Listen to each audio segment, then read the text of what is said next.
Hello everyone. Hello बच्चों। तो सब कैसे हैं? सब बढ़िया है। तो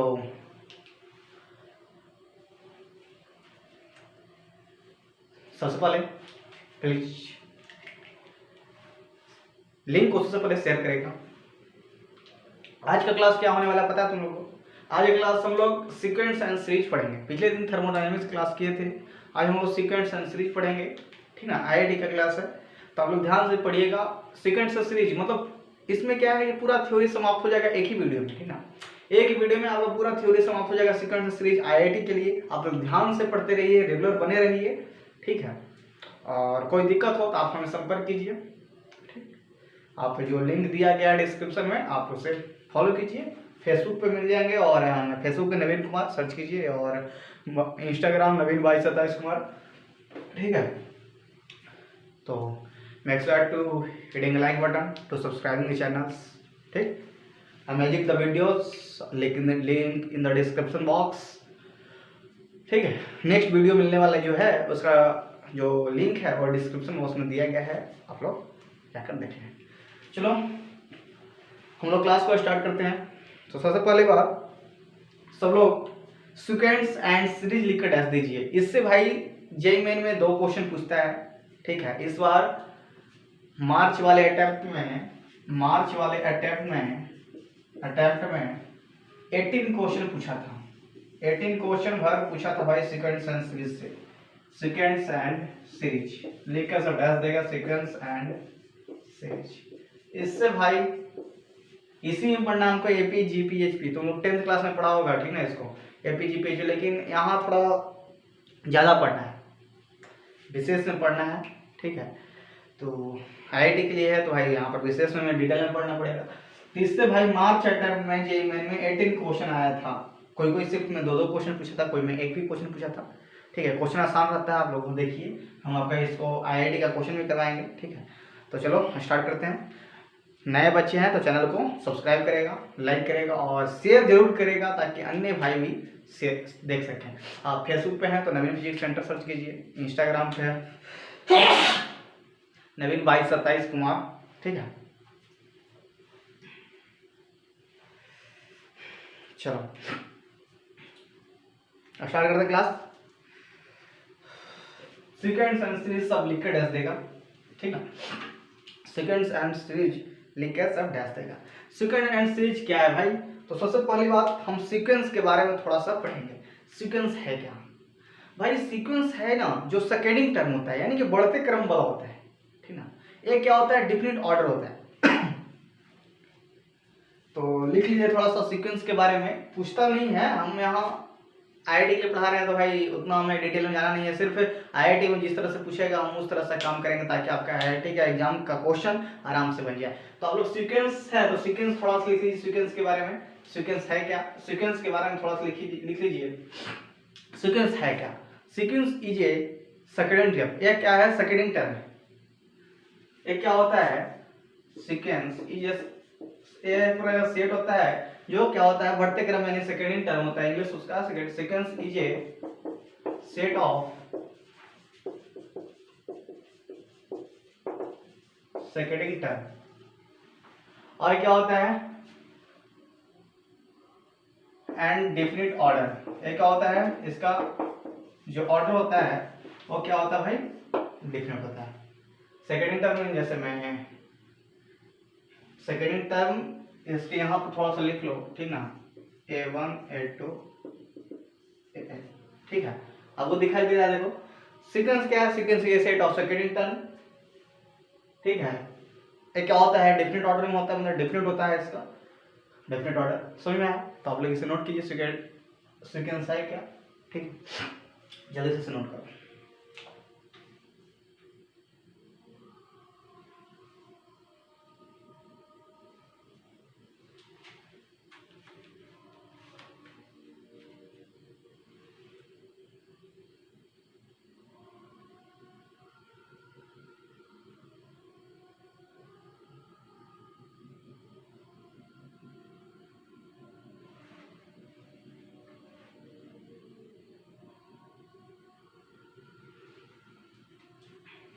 समझ में आया? और आज इसका फर्स्ट टर्म क्या है, मतलब जैसे मैं समझाते हैं आपको। तो इसका फर्स्ट टर्म क्या है, इसका फर्स्ट टर्म क्या हो जाएगा भाई, ए है, क्या है फर्स्ट टर्म। सेकंड टर्म कौन है, सेकंड टर्म कौन है भाई, तो A2 है। तो आपको बात यहाँ पर समझ में आ गई होगी कि सीक्वेंस है क्या, ये क्या है भाई, एक सेट होता है, ठीक ना, सेकंड टर्म यानी कि बढ़ते क्रम में, जो कि एक डिफरेंट ऑर्डर होता है, ठीक। इसको ऐसे लिखते हैं, first term, second term, third term, कैसे। और सीरीज क्या है, बस कुछ नहीं है भाई, सीरीज क्या है, इसी को, ये जो सीक्वेंस है ना, इसी को हम लोग सम के फॉर्म में लिखते हैं। ये जो सीक्वेंस दिया गया ना, सीक्वेंस ही को हम सम के फॉर्म में लिखते हैं, तो क्या कहलाएगा, सीरीज कहलाया जाएगा। Sequence is the written form, ठीक ना, इसी को क्या करते हैं हम, ऐसा लिखते हैं, सम के फॉर्म में लिखते हैं। जैसे में देखो यहाँ पर हम लिख देते हैं सीरीज के बारे में, ठीक है। सीरीज में क्या हो जाएगा, क्या हो जाएगा, इसी को, ये जो दिया गया है ना, इसी को हम सम के फॉर्म में लिखते हैं। जैसे मैं देखो A2 + A3 इसी को क्या करते हैं, हम सम के फॉर्म में लिखते हैं, तो क्या कहा जाएगा, यह सीरीज कहा जाएगा। इसी को हम सीक्वेंस है ना, उसी के हम रिटर्न में करते हैं, सीरीज में सभी को क्या करते हैं, सम करते हैं। यानी कि मान लो कि अगर सीक्वेंस में दिया गया है 5 6 7 डॉट डॉट इतना दिया गया है, तो भाई सीरीज में क्या हो जाएगा, सीरीज में क्या हो जाएगा कि 5 + 6 + 7 जोड़ कर आंसर। तो आपको यहाँ पर बात समझ में आई, सीक्वेंस एंड सीरीज में अंतर। सीक्वेंस क्या होता है, एक प्रकार सेट होता है, second term A1 A2 A3 AN तक, जो कि एक क्या होता है, डिफरेंट ऑर्डर में होता है। और सीरीज क्या है भाई, उसी का क्या होता है, यह सम होता है, ठीक है। तो आपको सीक्वेंस एंड सीरीज समझ में आ गया होगा, आप लोग इसे नोट कीजिए। आगे हम लोग पढ़ेंगे sum of terms, sum of n terms दिया गया रहेगा, तो उसका सम कैसे करें उसके बारे में हम पढ़ेंगे। तो आप लोग इसे नोट कीजिए जल्दी से, फर्स्ट नोट करो।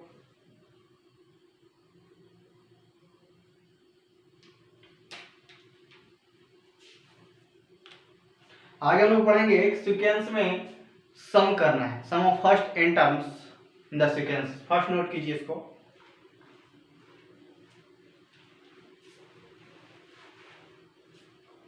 हम इसे हटाते हैं, बैठिए ना, आप लोग वीडियो को पॉज करके देख लीजिए।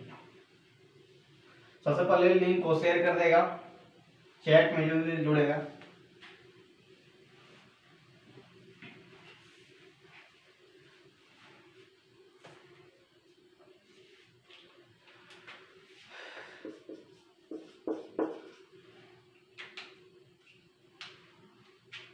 सम of first n terms in sequence, इसको डिनोट करते हैं हम एसएन से, क्या करते हैं, डिनोट करते हैं।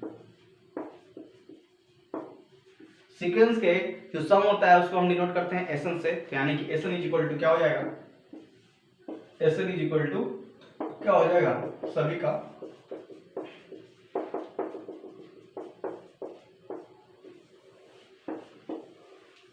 सम।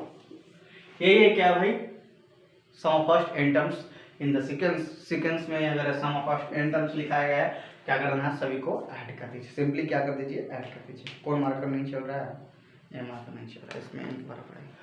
तो समझ में आ गया भाई, इसमें फर्स्ट टर्म कौन है, तो फर्स्ट टर्म ही हो जाएगा, सेकंड टर्म ये हो जाएगा। और कॉमन डिफरेंस क्या हो जाएगा, तो common difference is equal to क्या होता है, सेकंड में से, मतलब सेकंड टर्म में से फर्स्ट टर्म को घटा दीजिए। कॉमन डिफरेंस मतलब आपको समझ में आया, कॉमन डिफरेंस क्या है कि सेकंड टर्म में से हम लोग क्या कर देंगे, फर्स्ट टर्म को क्या कर देंगे, घटा देंगे। जैसे मैं यहाँ है तो इसका कॉमन डिफरेंस कितना हो जाएगा भाई, तो यहाँ हो जाएगा A2 - A1।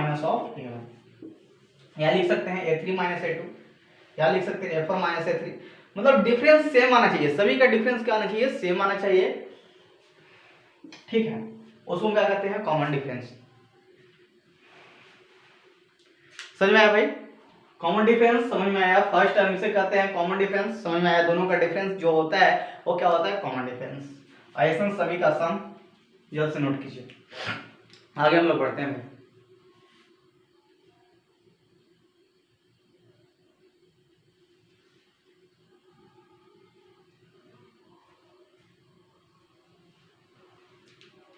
और सीक्वेंस का जो लास्ट टर्म होता है ना भाई, उसको किससे डिनोट करते हैं, तो उसको हम एल से डिनोट करते हैं। और नंबर ऑफ टर्म्स, कितने नंबर्स हैं सीक्वेंस में, कितने नंबर्स हैं, उसको हम एन से डिनोट करते हैं। आगे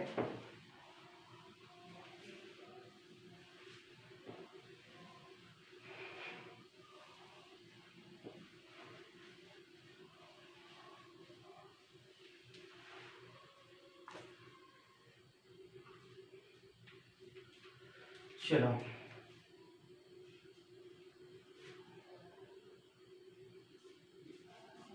last term in the sequence is denoted by n, l से डिनोट करते हैं भाई। सीक्वेंस में अगर बहुत सारा टर्म दिया गया है तो ठीक ना, बहुत सारा टर्म दे दिया गया है तो उसका लास्ट टर्म जो होता है उसे हम किससे डिनोट करते हैं, ठीक ना। जैसे में दे दिया गया है एग्जांपल के तहत 5, 10, 15, 20, 25, 30 ये दे दिया गया है, तो इसका लास्ट टर्म क्या हो जाएगा भाई, इसका लास्ट टर्म कितना हो जाएगा, लास्ट टर्म कितना हो जाएगा यानी कि 30, ठीक है।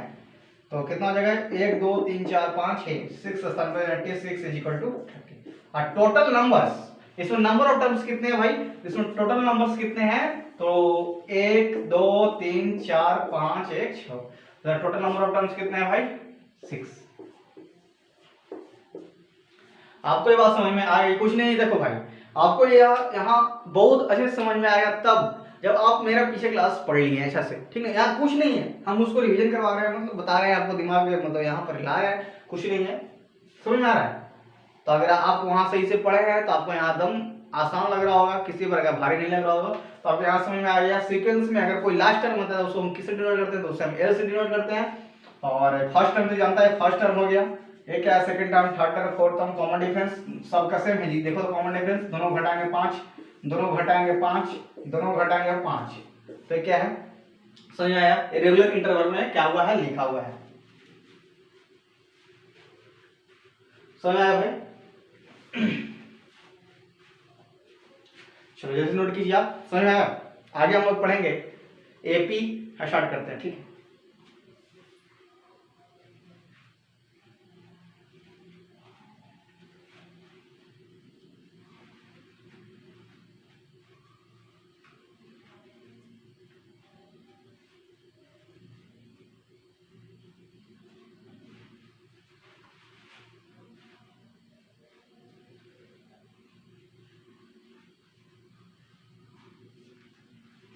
नोट कीजिए जल्दी।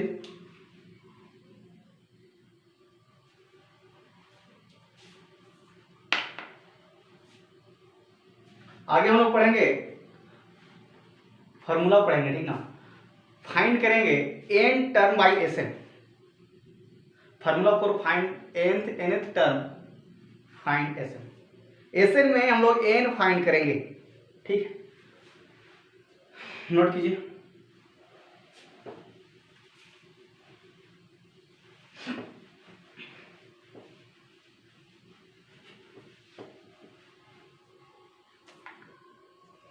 आगे हम लोग पढ़ेंगे, जितना हम पढ़ा रहे हैं भाई उसको सही से पढ़ लीजिए, थ्योरी है, ठीक है, कंप्लीट हो जाएगा। Formula for find nth term by S, क्या हो जाएगा भाई, n is equal to S n minus of ठीक ना। nth टर्म हमको निकालना है एस एन में, क्या हो जाएगा, n इज इक्वल टू हो जाएगा, फॉर्मूला होता है एस एन माइनस ऑफ 1। तो आप लोग इसे याद कर लीजिए, इसका आईआईटी के प्रॉब्लम अगले क्लास में करेंगे। तब तक के लिए आप लोग formula for find nth term, मतलब एस एन में हम लोग nth टर्म फाइंड करना है, तो n इज इक्वल टू क्या हो जाएगा, n is equal to S n minus of 1, ठीक है। क्वेश्चन पूछता है तो आप लोग इसे नोट कीजिए। फास्ट आगे बढ़ते हैं हम लोग, और आगे हम लोग पढ़ेंगे formula for find pth term यानी कि लास्ट टर्म, ठीक है, by S n. S n में हम लोग पीएट टर्म फाइंड करेंगे तो इसका फॉर्मूला होता है n minus L plus of one, n number of terms, L last term plus of one जोड़ दीजिए, बन जाएगा।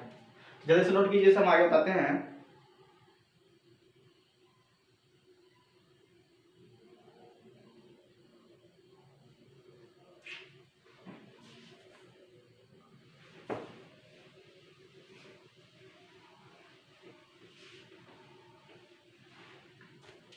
आगे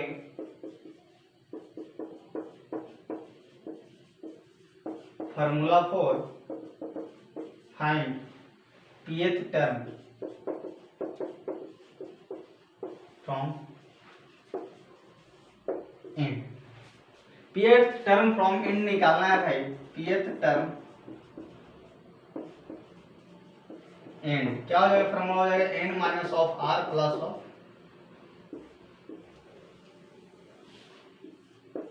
आप लोग इसे नोट कीजिए, याद कीजिएगा, formula for pth term from n, समझ में आया?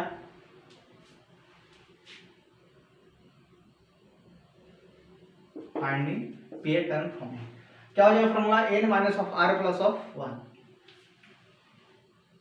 ठीक।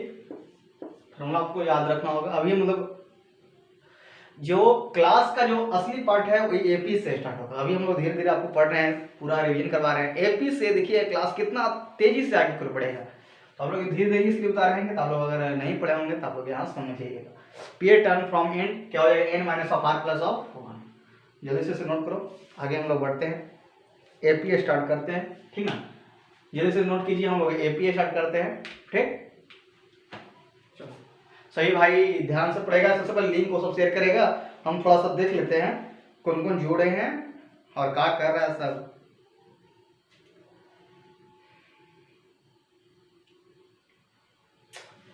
अरे गधा, मैसेज कम करो, हो जाता, ठीक। अच्छा, क्लास के बाद देखते हैं तुम लोग को, ठीक है। नोट कीजिए, आगे हम एपी स्टार्ट करते हैं।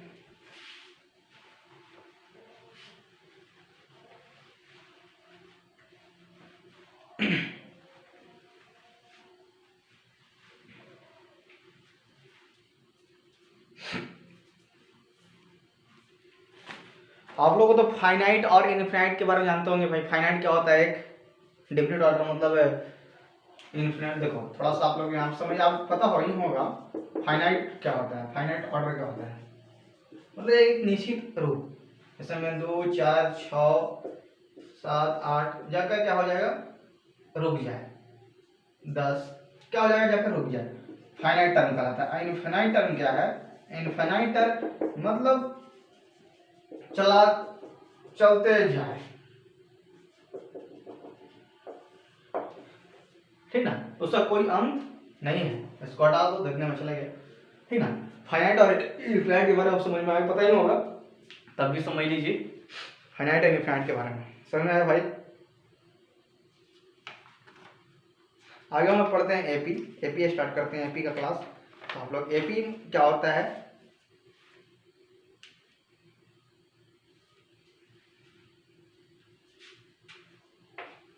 नहीं कर रहा तो आगे हम पढ़ेंगे एपी। एपी है क्या, इससे हम इरेज करते हैं। जल्दी से नोट करो।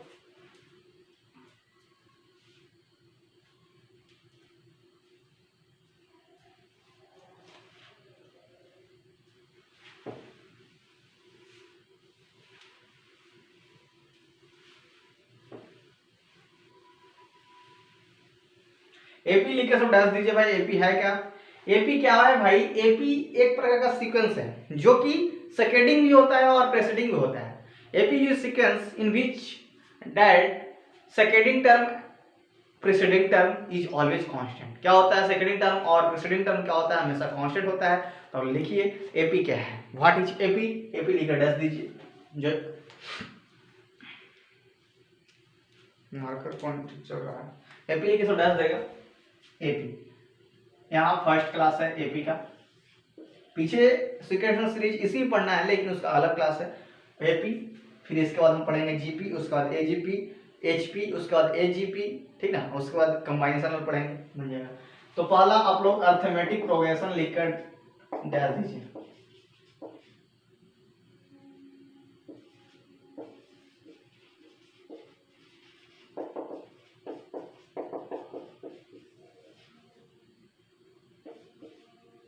अर्थमेटिक प्रोग्रेशन लिखकर आप लोग डैश दीजिए। अर्थमेटिक प्रोग्रेशन है क्या? सबसे पहले यहाँ पर थोड़ा सा लिख लीजिएगा, एपी क्या है, एक प्रकार का सीक्वेंस है। एपी जो सीक्वेंस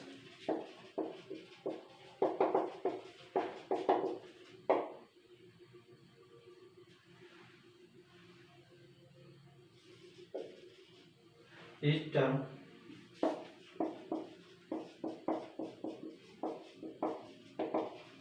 securing and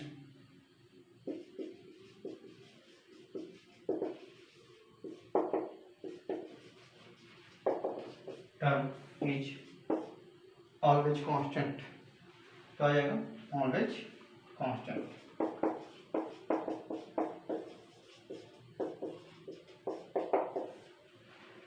एपी क्या है भाई? एपी एक प्रकार क्या है? सीक्वेंस है, ठीक है। एपी क्या है? एक प्रकार का सीक्वेंस है जो कि क्या होता है, प्रीसीडिंग और सेकंडिंग टर्म का जो वैल्यू है वो क्या होगा? हमेशा कांस्टेंट रहेगा। तो समझ में आया? आप जल्दी से इस नोट कीजिए। इसका एन क्या होता है? a plus n minus one d. बहुत सारे हम बता देंगे। एस एन क्या होता है? सम ऑफ एन टर्म्स क्या होता है? S one n by two a plus n minus one d, या first term plus last term का डिवाइड। तो वहाँ क्या कर रहे थे हम लोग? सीक्वेंस सीरीज में पढ़े थे, तो उसका क्या होता था भाई? अलग था। यहाँ अलग रहेगा, तो आप लोग ध्यान से पढ़ते रहिए। चैनल पे आया है तो सब्सक्राइब करेगा, ठीक है। कॉमन डिफरेंस तो हम बता ही दिए अभी आपको। हम क्या है?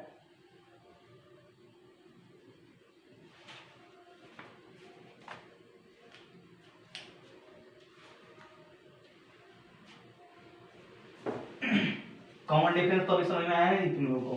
कॉमन डिफरेंस क्या है? तो कॉमन डिफरेंस हम पिछले क्लास में बताया, मतलब सीक्वेंस और सीरीज में बताया कॉमन डिफरेंस।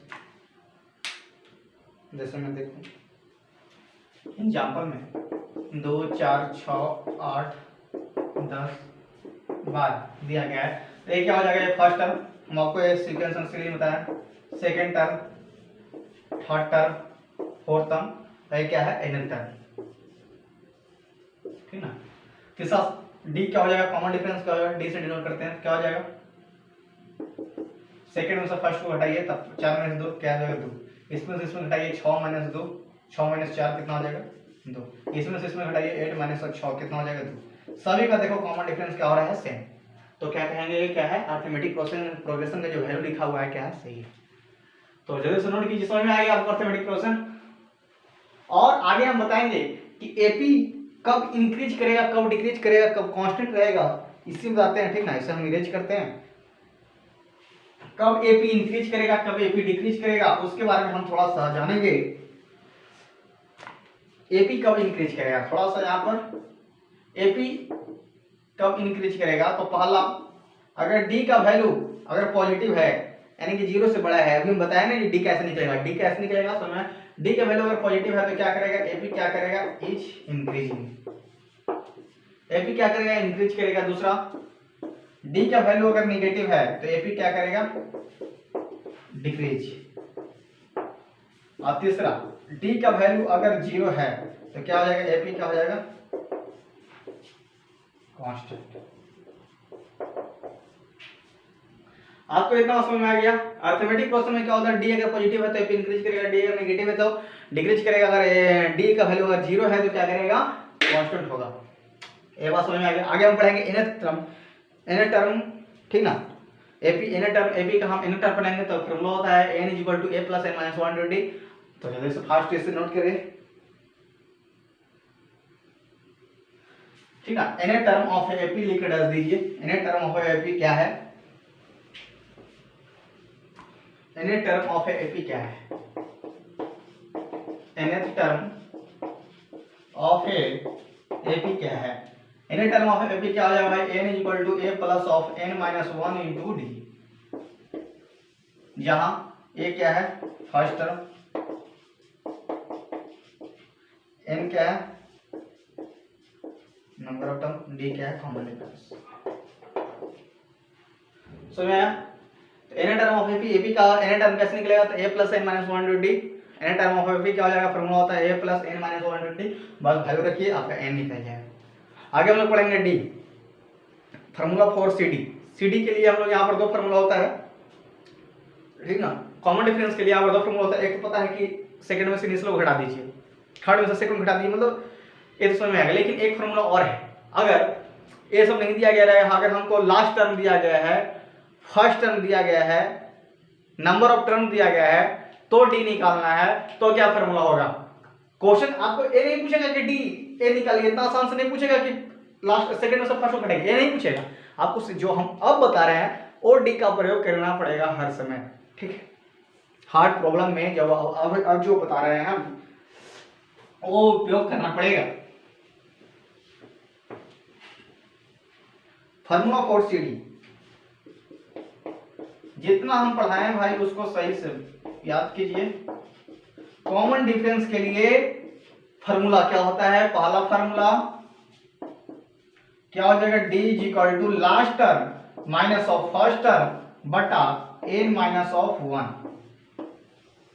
और दूसरा फार्मूला क्या होता है जो आप पढ़ते आ रहे हो, सेकंड में से फर्स्ट को घटाइए, एनी टर्म में से प्रेसिडिंग टर्म को क्या कर दीजिए, घटा दीजिए। ये क्या है भाई, समझ में आ रहा है। D is equal to last term, n क्या है last term, first term, number of terms minus of n क्या है, मैं लिख लो, आपको याद में ही नहीं रहेगा, number of terms, term first term, D क्या है कॉमन डिफरेंस।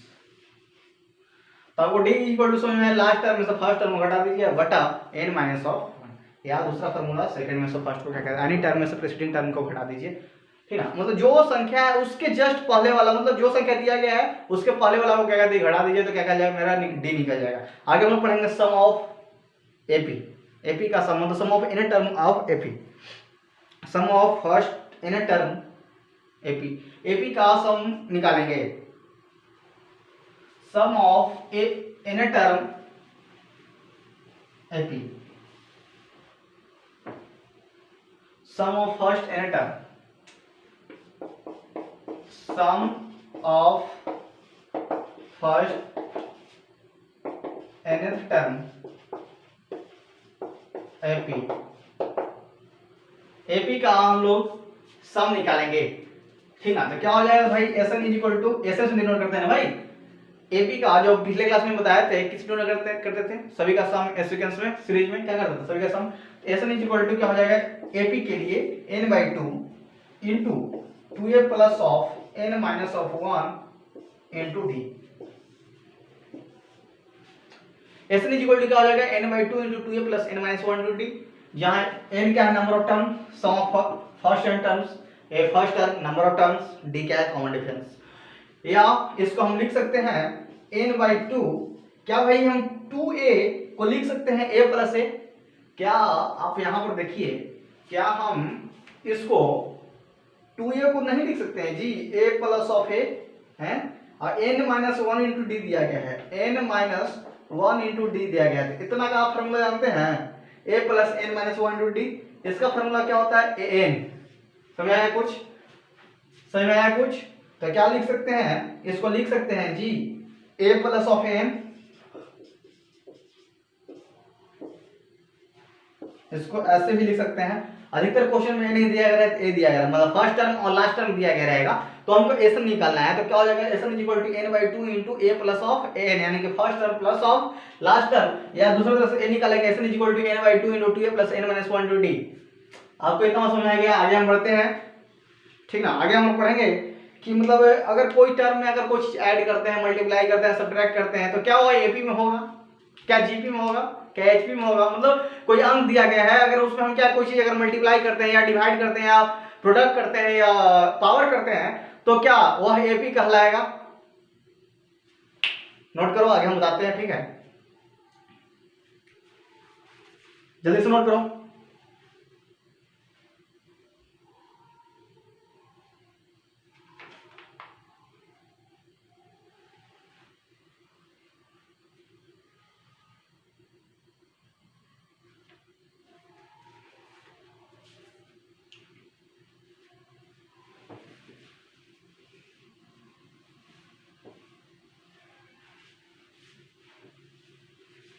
नोट में इसे हम लिखेंगे। अगर कोई चीज अगर एपी में हम ऐड करते हैं, मतलब कोई चीज अगर हम एपी में क्या करते हैं, ऐड करते हैं, सब्ट्रैक्ट करते हैं, डिवाइड करते हैं, ठीक है, तो क्या वो एपी में होगा? जानिए। प्रॉपर्टीज ऑफ एपी लिख के डैश देगा यहाँ पर। प्रॉपर्टी एपी का प्रॉपर्टी अब लिखते हैं, जानिए प्रॉपर्टीज ऑफ एपी। एपी का प्रॉपर्टीज क्या होगा भाई? एपी का प्रॉपर्टी क्या होगा? तो पहला प्रॉपर्टी क्या है, अगर कोई चीज अगर हम मतलब सबसे पहले दिया गया है, टर्म दिया गया है A1 A2 A3 A, ठीक है, दिया गया। तो पहला प्रॉपर्टीज अगर हम सम करते हैं, एक क्या है एपी में है, ठीक है, तो इसमें अगर हम पहला प्रॉपर्टी अगर क्या करते हैं, अगर हम सम करते हैं तो क्या होगा? एपी में होगा। अगर हम सम करते हैं या सब्ट्रैक्ट करते हैं या डिवाइड करते हैं तो उसका वो क्या हो जाएगा? एपी में हो जाएगा। समझ में आया?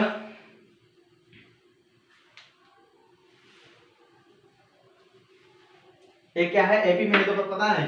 तो इसमें हम क्या के ऐड कर दिए, A1 plus of k comma A2 plus of k comma A3 plus of k comma dot of n plus of k. अगर हम इसमें कुछ चीज अगर ऐड करते हैं तो क्या कहेगा? Also AP, is also AP. ये क्या है? एपी में है। समझ में? आगे दूसरा, इसमें अगर हम घटा सब्ट्रैक्ट कर देते हैं, ठीक है, तो क्या है? एपी में होगा, इज एल्सो एपी। हम सब्ट्रैक्ट करें, डिवाइड करें, मल्टीप्लाई करें या डिवाइड करें, उससे इससे कोई फर्क नहीं पड़ने वाला है। कॉमन डिफरेंस सिर्फ सेम आना चाहिए, ठीक ना? इसका कॉमन डिफरेंस सिर्फ सेम आना चाहिए, बाकी हम कुछ करेंगे आंसर सेम आएगा। तो अगर हम कुछ अगर ऐड करते हैं या सब्ट्रैक्ट करते हैं या डिवाइड करते हैं, मल्टीप्लाई करते हैं, तो क्या होगा? एपी में ही रहेगा, चेंज नहीं होगा। तो ये भी क्या है? एपी में होगा। आगे थर्ड प्रॉपर्टीज, अगर हम मल्टीप्लाई करते हैं, ठीक है, तो ये भी क्या हो जाएगा? एपी में हो जाएगा। अगर चौथा प्रॉपर्टीज, अगर हम डिवाइड करते हैं A1 बटा के A2 बाई के डॉट डॉट, तो ये भी क्या है? एपी में है, is also AP.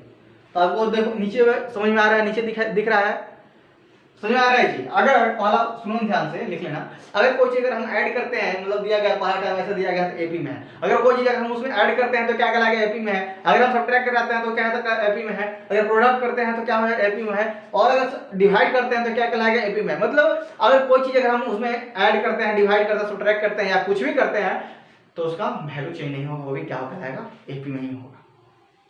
Fast note करो। और जो लोग गधा बदमाशी कर रहा है उसको हम देखते हैं। देख रहा है, पढ़ रहा है, क्या कर रहा है, देखो 1 मिनट पता चल जाता है। नोट कीजिए आप लोग, ठीक है? हम देखते हैं। हाँ ठीक है, हाँ राइट, बिल्कुल। और तो भाई तो लिंक, हाँ है शेयर करें, ठीक है, बहुत अच्छा। हाँ ठीक है, चलो बाद में देख लेंगे, ठीक है, बाद में देख लेंगे, पढ़ते हैं, आगे बढ़ते हैं। जल्दी से नोट कीजिए भाई इसको।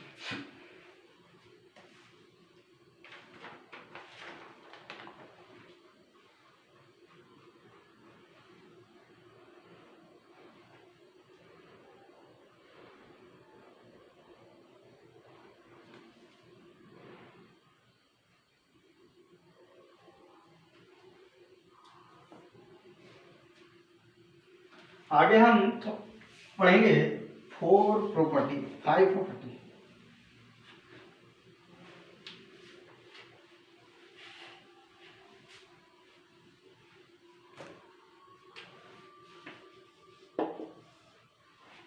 अगर सम करते हैं या डिफरेंस करते हैं, मतलब जैसे में देखो, एक मिनट, 2 4 6 8, ठीक है, ऐसा दिया गया रहेगा। एक और अंक दिया गया रहेगा, ये क्या है? एपी में है, रेगुलर इंटरवल है, तो क्या है? आर इन एपी एंड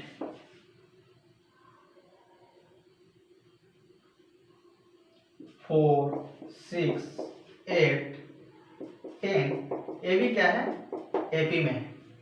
तो इसमें अगर हम करस्पॉन्डिंग टर्म अगर हम ऐड करते हैं या सब्ट्रैक्ट करते हैं तो भी क्या होगा, एपी में होगा।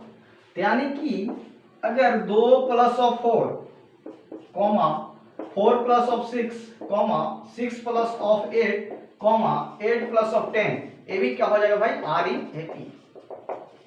ये भी क्या है, एपी में है। दूसरा, ठीक है, इसमें अगर हम सब्ट्रैक्ट करते हैं, दोनों को अगर सब्ट्रैक्ट करते हैं, 4 minus of 6, 6 minus of 8, 8 minus of 10, ये भी क्या कहलाएगा, एपी में कहलाएगा। तो आपको यहाँ पर समझ में आ गई कोई हो गई कि अगर कोई चीज अगर करस्पॉन्डिंग टर्म अगर सम में डिफरेंस करते हैं तो भी किसी प्रकार का चेंज नहीं होगा, यानी कि किसी प्रकार चेंज नहीं होगा, एपी क्या कहलाएगा, एपी में कहलाएगा। तो आप फर्स्ट जल्द से नोट कीजिए, हम आगे बढ़ते हैं।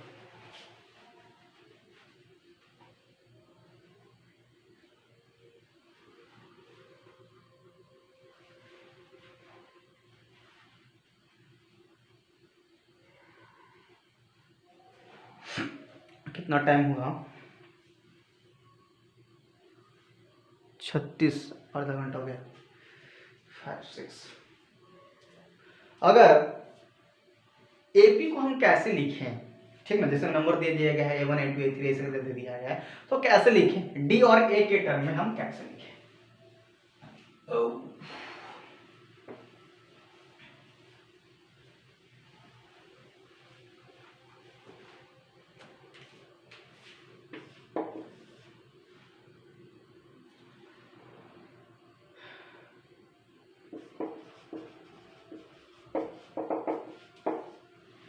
जैसे में दे दिया गया है ए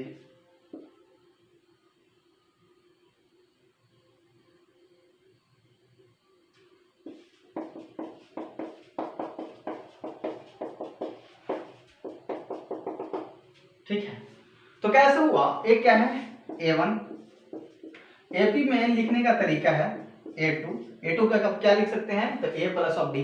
A3 को आप क्या लिख सकते हैं, A3 को A plus of 2D, A3D को लिख सकते हैं A4। तो आपको यहां से एक ट्रिक देते हैं कि जितना बोलेगा ना भाई, जितना बोलेगा, मान लो कि A4 बोला तो जो उसका D है उसको एक कम लेंगे और उसमें एक ऐड कर देंगे। मान लो कि बोल दिया A5, मान लो कि बोल दिया A5, हम क्या बोले, A को सबसे पहले जोड़ो रखो और प्लस इससे एक कम 5 है तो क्या कर लेंगे 4। समझ में आया कुछ, A10 है तो A लिख लेंगे, प्लस ऑफ इसमें से एक को हटा देंगे तो कितना हो जाएगा 9 ऑफ। तो इसी तरह आप आगे भी लिख सकते हैं। अगर अगला प्रॉपर्टी है कि अगर ए बी सी अगर ए बी में है तो क्या हो जाएगा, तो क्या होता है कि जो मिडिल टर्म है उसको 2 से मल्टीप्लाई करते हैं और फर्स्ट और लास्ट टर्म को क्या करते हैं, सम करते हैं।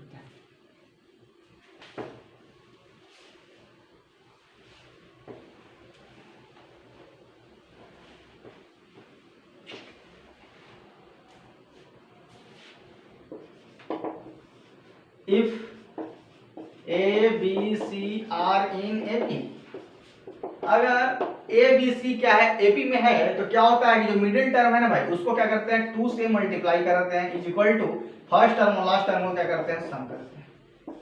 वेरी इंपॉर्टेंट भैया, हर जगह इसका यूज आता है भाई, two b is equal to A plus of C। अगर A B C मतलब मान लो कि 3 टर्म दिया गया है एपी में है तो क्या होता है कि जो मिडिल टर्म है ना उसको हम 2 से मल्टीप्लाई करते हैं, फर्स्ट और लास्ट टर्म को क्या करते हैं, ऐड कर देते हैं। नोट कीजिए, आगे हम पढ़ेंगे और टर्म्स या इवन टर्म्स। और टर्म्स अगर कहीं क्वेश्चन में ये दो जो बता रहे हैं ना बहुत इंपॉर्टेंट है, अगर कहीं क्वेश्चन बोल दिया कि और टर्म्स लिखिए इवन टर्म्स लिखिए तो क्या होता है हम आगे बताते हैं, ठीक है।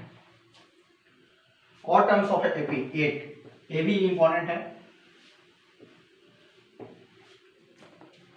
8 इंपॉर्टेंट है, ठीक है। और टर्म्स एपी क्या हो जाएगा, कुछ नहीं करना है आपको, थोड़ा सा याद रखिए आराम से। सबसे पहले आप ए लिखिए,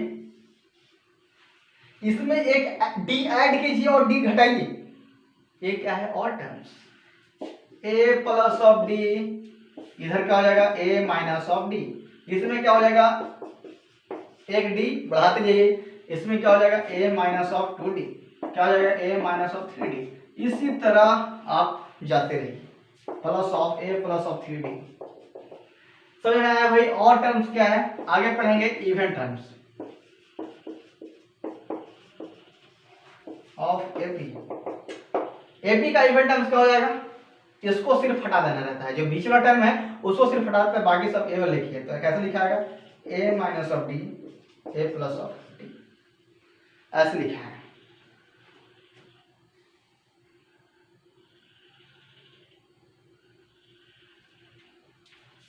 ठीक, a minus d a plus d, और इवन है तो ऑड वाला सब लिखते जाइए, क्या हो जाएगा एक क्या है, देखो इवन बोल रहा है ना जी, तो ए सिर्फ हट जाएगा और बोल रहा है इवन के लिए, तो ए क्या है ऑड, दो एक किसका है ए3 का है ना जी, ए3 क्या होता है ए प्लस ऑफ 2d, तो ए4 कितना हो जाएगा ए प्लस ऑफ 3d है ना जी, ए4 का क्या होता है ए प्लस ऑफ 3d। तो इवन टर्म्स बोल रहा है तो इवन टर्म्स लिखेंगे comma A plus of 3d, इसका हो जाएगा ए प्लस ऑफ 5d, इधर हो जाएगा a minus of 3d comma a minus of 5d।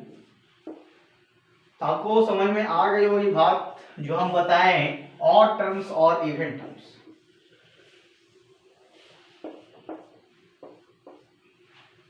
बात मेरी समझ में आ रही है आपको? Fast note. आगे हम पढ़ेंगे कंजुगेटिव टर्म्स, उसके बाद पढ़ेंगे M arithmetic mean, this is very important.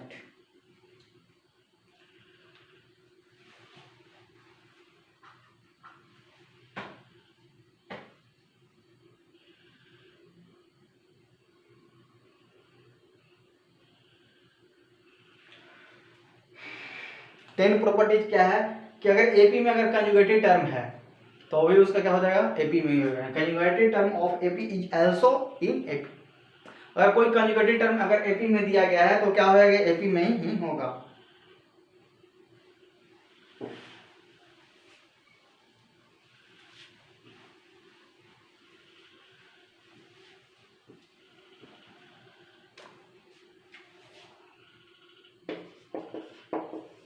Conjugative term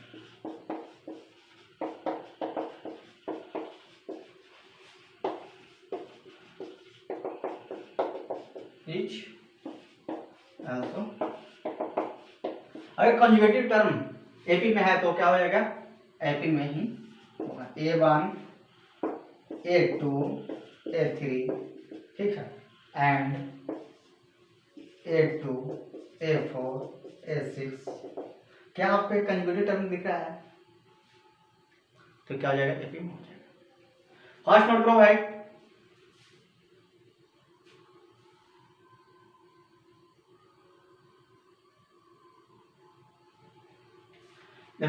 conjugative terms of NAP also MP A2 A3 A1 A2 A3 क्या है एपी में है, तो ए भी क्या हो जाएगा एपी में, तो इसको हम ऐसे लिख सकते हैं तो अच्छा लगेगा यार, ठीक है देखने में अच्छा लगेगा। A3 A4 A5 ए भी क्या हो जाएगा एपी में। तो आपको समझ में आया conjugative term of NAP also NAP A1 A2 A3 dot दिया गया तो ठीक ना, A3 A4 A5 fast note करो। 11 पॉइंट हम पढ़ेंगे, आगे हम पढ़ेंगे 11 पॉइंट नहीं, आगे हम पढ़ेंगे मीन। अर्थमेटिक मीन क्या होता है, क्या होता है एम, क्या होता है एम ऑफ टू नंबर्स, क्या होता है दोनों का सम बाय टू, एन नंबर्स सभी का सम बटे एन, डी वहाँ माइनस होता था यहाँ प्लस हो जाएगा। फास्ट नोट करो।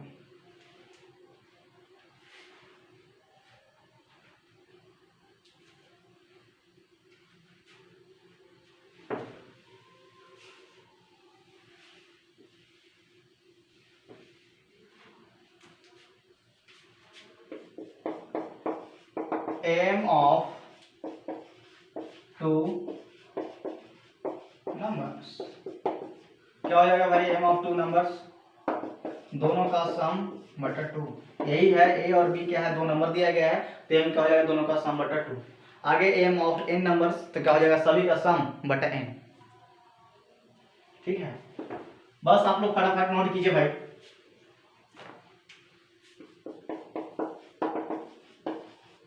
एन नंबर्स पूरा लिखे तो तुम लोग कुछ आएगा नहीं, क्या हो जाएगा, m of n numbers a1 plus of a2 plus of बटा n, सभी का सम बटा n। अब उसमें है m ऑफ n नंबर क्या है, सभी का सम बटा n, m ऑफ 2 नंबर दोनों का सम बाई 2। इसका d क्या हो जाएगा, अर्थमेटिक मीन का d क्या हो जाएगा, सेकंड में से फर्स्ट को घटा बटा n plus of 1।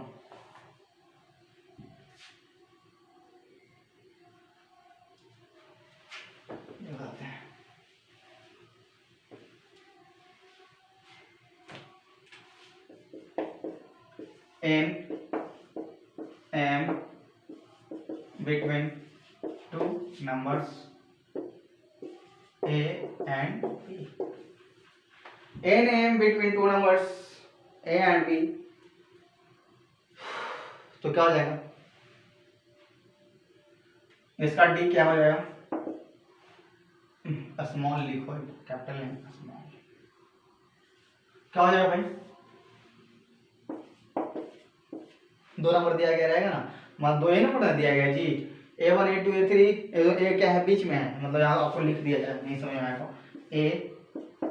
a1 a2 a3 an b, ठीक है। तो ये 2 नंबर दिया गया है, इसके बीच में क्या है, m है, तो क्या हो जाएगा d क्या हो जाएगा, इसको घटाइए, क्या हो जाएगा n plus of.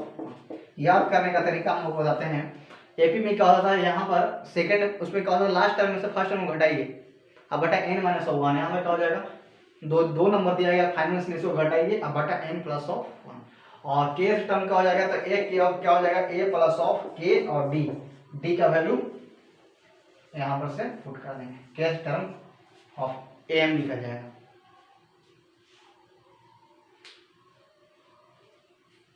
Fast note करो,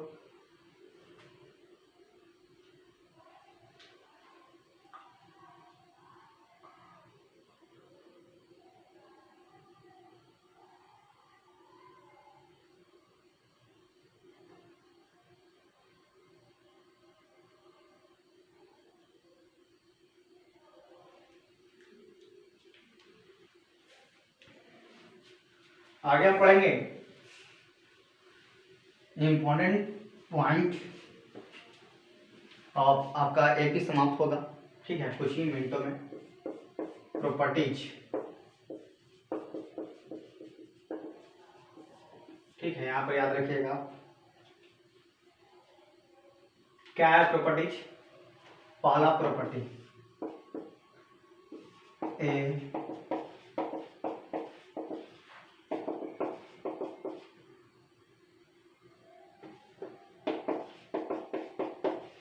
ए क्या है, आर इन देन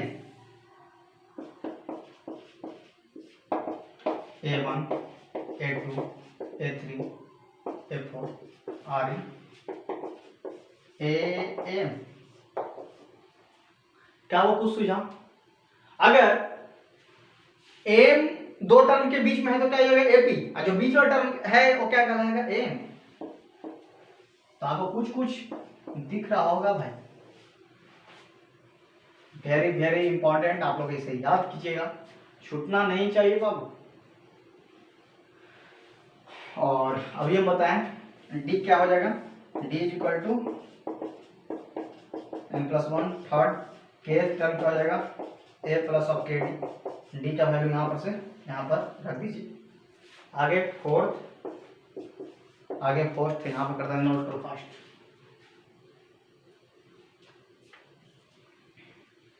इसको हम फिर से तुरंत पूरा रिवीजन करवाते हैं, 1 मिनट रुक जाओ।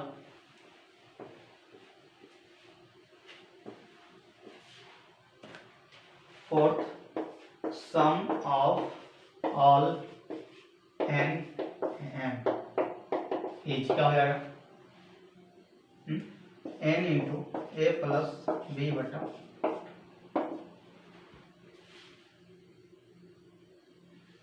सभी का सम, बहुत सारा दिया गया, ठीक है, n into a plus b by. चलो तो आपका एपी हुआ समाप्त। देखा कितना मजा आया क्लास में, आपको हम पूरा रिवीजन करवाते हैं बस 5 मिनट में।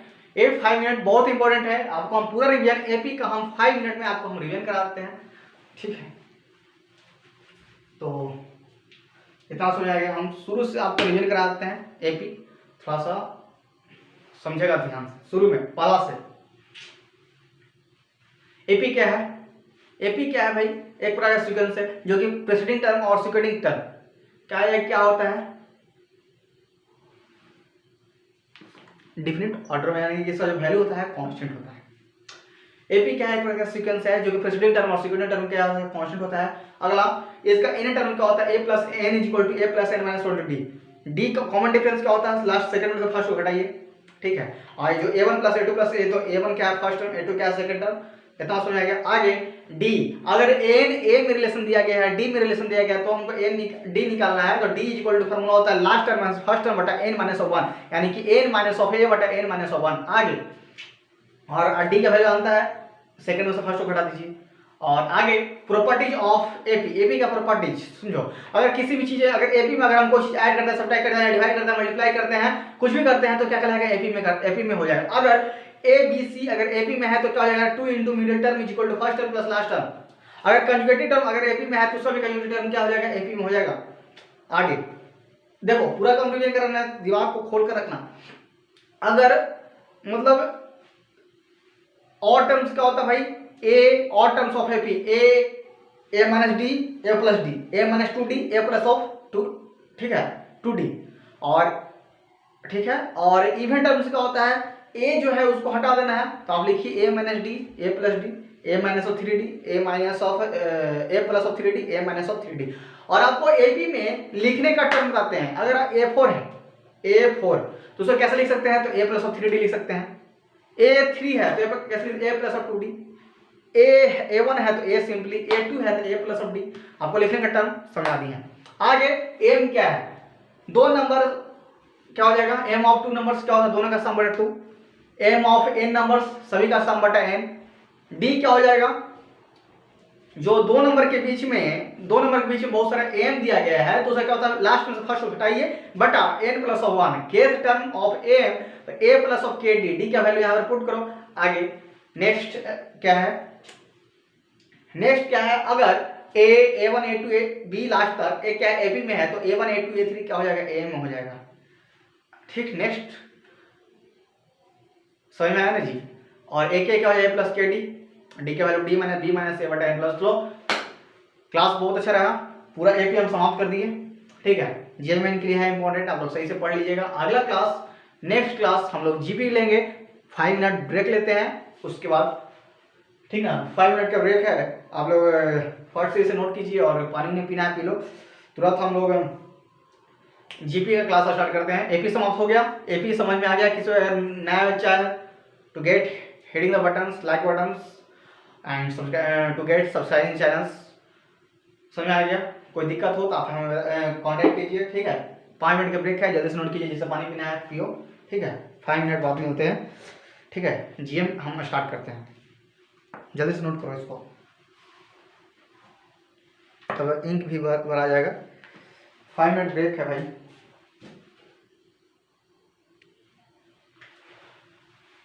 हेलो बच्चों, तो सब मेरी आवाज़ सब पास जा रही होगी, नहीं जा रही होगी ना, तो 1 मिनट, माइक लगाए ही नहीं हो तो जाएगा कैसे। चलो तो क्लास हम स्टार्ट करते हैं। तो 5 मिनट का ब्रेक था, सब लोग जल्दी से आ जाओ, तब तक हम अपना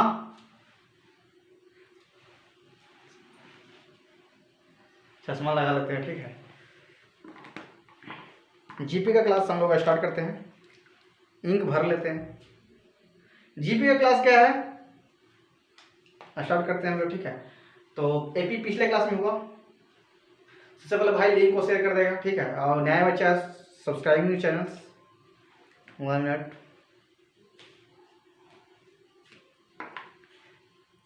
और आप लोग हमें कहीं भी देख रहे होंगे, फॉलो कीजिए। फेसबुक नवीन कुमार, फोटो सेम है, ठीक है। और इंस्टाग्राम नवीन 2227 कुमार, नवीन फिजिक्स सेंटर फेसबुक पर मिल जाएगा, पेज है, उस पर आप फॉलो कीजिए।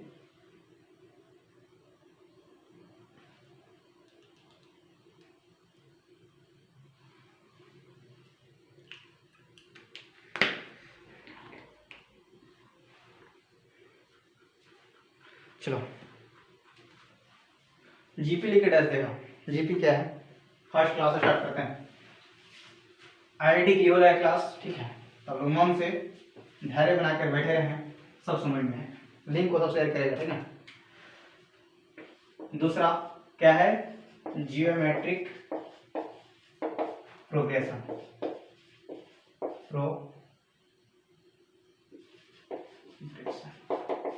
यानी कि जीपी। जीपी क्या है, ए क्या है, एक प्रकार का सीक्वेंस है। GP is a sequence in which ratio of preceding term,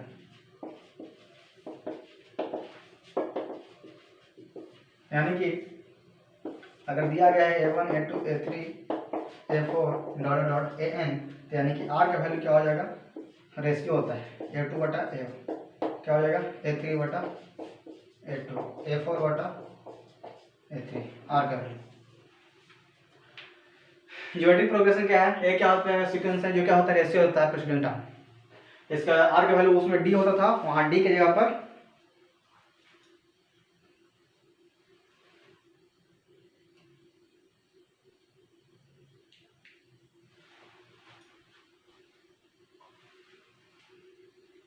समझ आया। एपी में क्या होता था, हम लोग डी पढ़े थे, ठीक है, बस डी की जगह पर हम लोग आर, ठीक है। और इन विच रेशियो है, ratio in which ratio is terms of president term.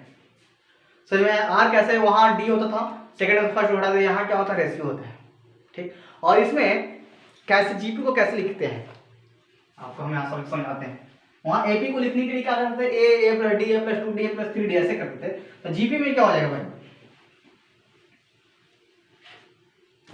GP में लिखने के टर्म क्या हो जाएगा, मतलब जैसे मैं ए दिया गया है, ऐसा दिया गया है, तो इसको हम कैसे लिखेंगे, इसको हम कैसे लिखेंगे, a1 के a, a2 क्या हो जाएगा a r, a3 a r square, जितना दिया गया है उससे एक r come, a r3 a r, यानी कि उसमें क्या होता था कि अगर 4 दिया गया है तो d वाला एक कम लेते थे, यानी कि a4 बोल रहा था तो a प्लस 3d। तो उसी तरह यहाँ पर a4 बोल रहा है तो a r क्यू, देखो a r क्यू मतलब एक r कम, समझ आया। इस तरह से हम एपीजीपी को लिख सकते हैं। अगर बोल दिया कि a10 हमको लिखिए तो क्या हो जाएगा ar9, a12 लिखिए तो ar11, एक कम, देखो एक कम है ना। तो आगे समझ में आ गया। कब आगे बढ़ते हैं, नेक्स्ट, कब जीपी इंक्रीज करेगा, कब डिक्रीज करेगा, कब कांस्टेंट रहेगा। तो समझो अगर जीपी का वैल्यू 1 से, हमेशा याद रखना रेशियो हमेशा 1 आना चाहिए, 0 नहीं होना चाहिए रेशियो, याद रखना। तो इसलिए यहाँ पर 1 से स्टार्ट करते हैं। अगर रेशियो 1 से अगर बड़ा है तो क्या होगा, जीपी इंक्रीज करेगा। अगर आर का वैल्यू 0 से 1 है तो जीपी डिक्रीज करेगा। आर का वैल्यू अगर 1 है तो क्या हो जाएगा, कांस्टेंट रहेगा। हमेशा आर का वैल्यू 0 से बड़ा होना चाहिए, याद रखना।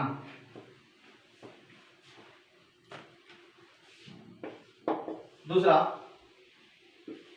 का ए, आर का वैल्यू अगर 1 से बड़ा है तो जीपी क्या करेगा, इंक्रीज करेगा। बी, आर का वैल्यू 0 से 1 है तो जीपी डिक्रीज करेगा। थर्ड सी, आर का वैल्यू 1 से छोटा है, जीपी क्या हो जाएगा, कांस्टेंट हो जाएगा। और हमेशा आर का वैल्यू 0 से बड़ा होना चाहिए, आप इसे नोट कीजिए। आगे हम पढ़ेंगे nth टर्म ऑफ एलजीपी, उसमें पढ़े थे nth टर्म ऑफ एलपी, इसमें पढ़ेंगे हम लोग जीपी। चलो नोट करो।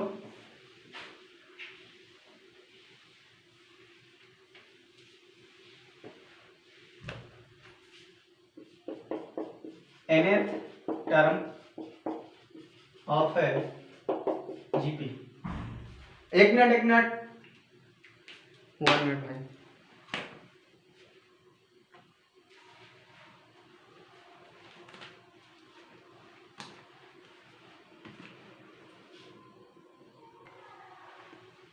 हेलो भाई, वो थोड़ा सा सोच लेते हैं।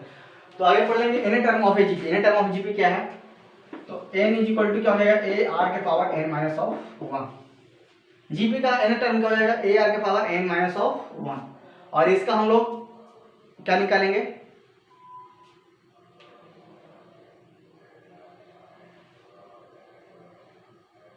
आर निकालेंगे। तो आर कैसे निकलेगा? उसमें क्या होता था? उसमें आर निकालते थे, इसमें आर कैसे निकलेगा? इसमें आर कैसे निकलेगा? तो लास्ट टर्म को फर्स्ट टर्म ऑल बटा एन माइनस ऑफ, समझ में आया? आर इक्वल टू क्या हो जाएगा? लास्ट टर्म बटा फर्स्ट टर्म के whole power number of terms minus of 1। R क्या है? Common ratio. आर को हम क्या बोलते हैं? Common ratio. आर क्या है? Common ratio. तो आर का वैल्यू क्या हो जाएगा? लास्ट टर्म में से फर्स्ट टर्म को डिवाइड कीजिए और के होल पावर 1 बटा एन माइनस 1, जहाँ एन क्या है? Number of terms. इतना समझ में आ गया? आगे हम लोग पढ़ेंगे एसएन। एसएन